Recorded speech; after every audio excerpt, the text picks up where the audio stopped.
tere jälle, siis teeme siis selle võistlus, selle rakenduse kõige lihtsam minu arust rakendus, ma ei tea, teised räägivad, et on ka lihtsamaid, aga mina kasutan seda võistlusrakendust, kuna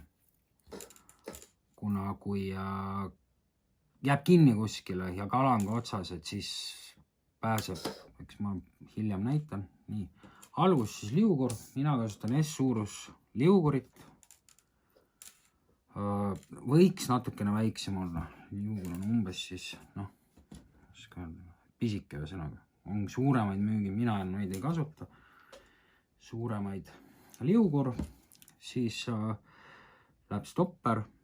Stopperil on niisugune aasake, siit panete tamiili läbi. Hoiate kinni ja siis tõmbate siis selle stopperi lihtsalt siit üle. Stopper on peal. Ilusti, siis tõmbame natuke tahapoole, et meil ruumi oleks selle punutise jaoks. Ja hakkame siis seda punutist tegema. Hoiame nagu näppudega kinni, hakkame üksteise vastu nagu keerama. Natuke tahapoole ja hakkame siis keerama.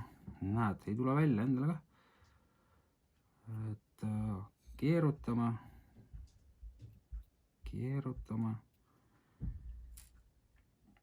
Et nüüd on siuke vibalik. Kuidas ta tegelikult sirgeks saada on see, et hoiate ta mõlemalt poolt tamiilist kinni, tõmbate uuesti lahti, uuesti keerutama.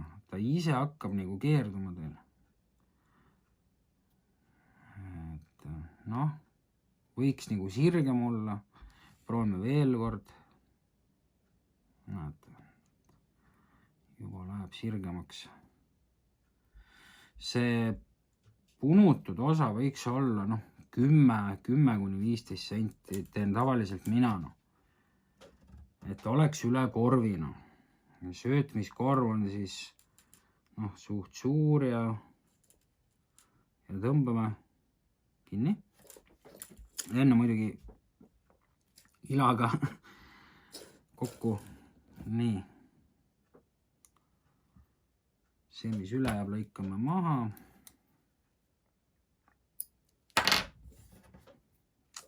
Jääb meil siis siuke stopperi lükkame nüüd siia vastu ja liugur tuleb siis ja ongi olemas meil see rakendus. Siia läheb siis otsa korv.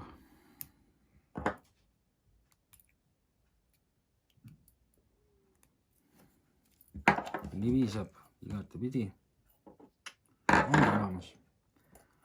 Et mille pärast võistlustel siukesi rakendusi kasutatakse, kui lips jääb kinni kuskile või korv jääb kinni, siis kala on otsas ja korv on kinni, mis iganes.